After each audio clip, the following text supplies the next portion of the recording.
সাল্লাম আবারও পথ চলতে লাগলেন।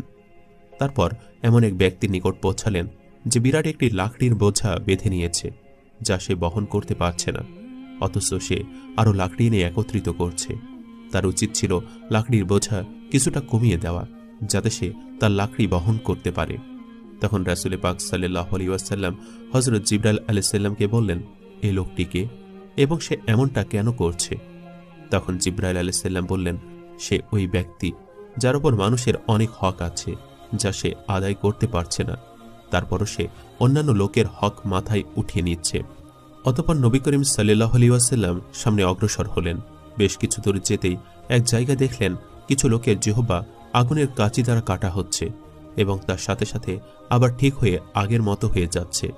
অতঃপর আবার কাটা হচ্ছে এবং আবার আগের মতো হয়ে যাচ্ছে। এই অবস্থা দেখে রাসূল সাল্লাল্লাহু আলাইহি ওয়াসাল্লাম জিজ্ঞেস করলেন, এরা কারা? হযরত জিবরাইল আলাইহিস সালাম জবাব দিলেন, এরা সেই সমস্ত লোক যারা মানুষকে উপদেশ দিত, অথচ নিজেরা সে উপদেশ অনুযায়ী আমল করত না। এভাবে অনেক ঘটনার মধ্য দিয়ে রাসূল সাল্লাল্লাহু আলাইহি ওয়াসাল্লাম বাইতুল মুকাদ্দাসে পৌঁছে গেলেন।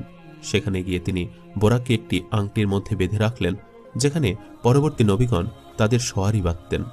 কোনো কোনো বর্ণনাতে হযরত জিবরাইল আলাইহিস সালাম নিজের আঙ্গুল দিয়ে একটি পাথর ছিদ্র করে দিয়েছিলেন, অতঃপর তাতে বোরাক বেঁধেছিলেন।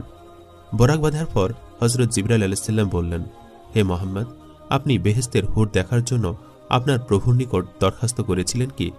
রাসূল সাল্লাল্লাহু আলাইহি ওয়াসাল্লাম বললেন, হ্যাঁ। হযরত জিবরাইল আলাইহিস সালাম বললেন, ওই দিকে তাকান। তিনি হুরানের জান্নাতের এক জমাতকে দেখতে পেলেন। তাদের নিকট গমন করে জিজ্ঞেস করলেন, আপনারা কিসের জন্য সৃষ্ট হয়েছেন? তারা বলল, আমরা পবিত্র ও অনুপমা। আমরা এমন লোকের সহধর্মিণী যারা পবিত্র, কখনো অপবিত্র হবে না। অতঃপর রাসূল সাল্লাল্লাহু আলাইহি ওয়াসাল্লাম বাইতুল মুকাদ্দাসের ভিতর প্রবেশ করেন। সেখানে সমস্ত নবীগণকে দেখতে পেলেন। তারপর 2 রাকাত নামাজ জামাতে আদায় করার আদেশ হলো। সকলে সারিবদ্ধ হয়ে দাঁড়ালো। কে ইমাম হবেন সে প্রতীক্ষায় আছেন।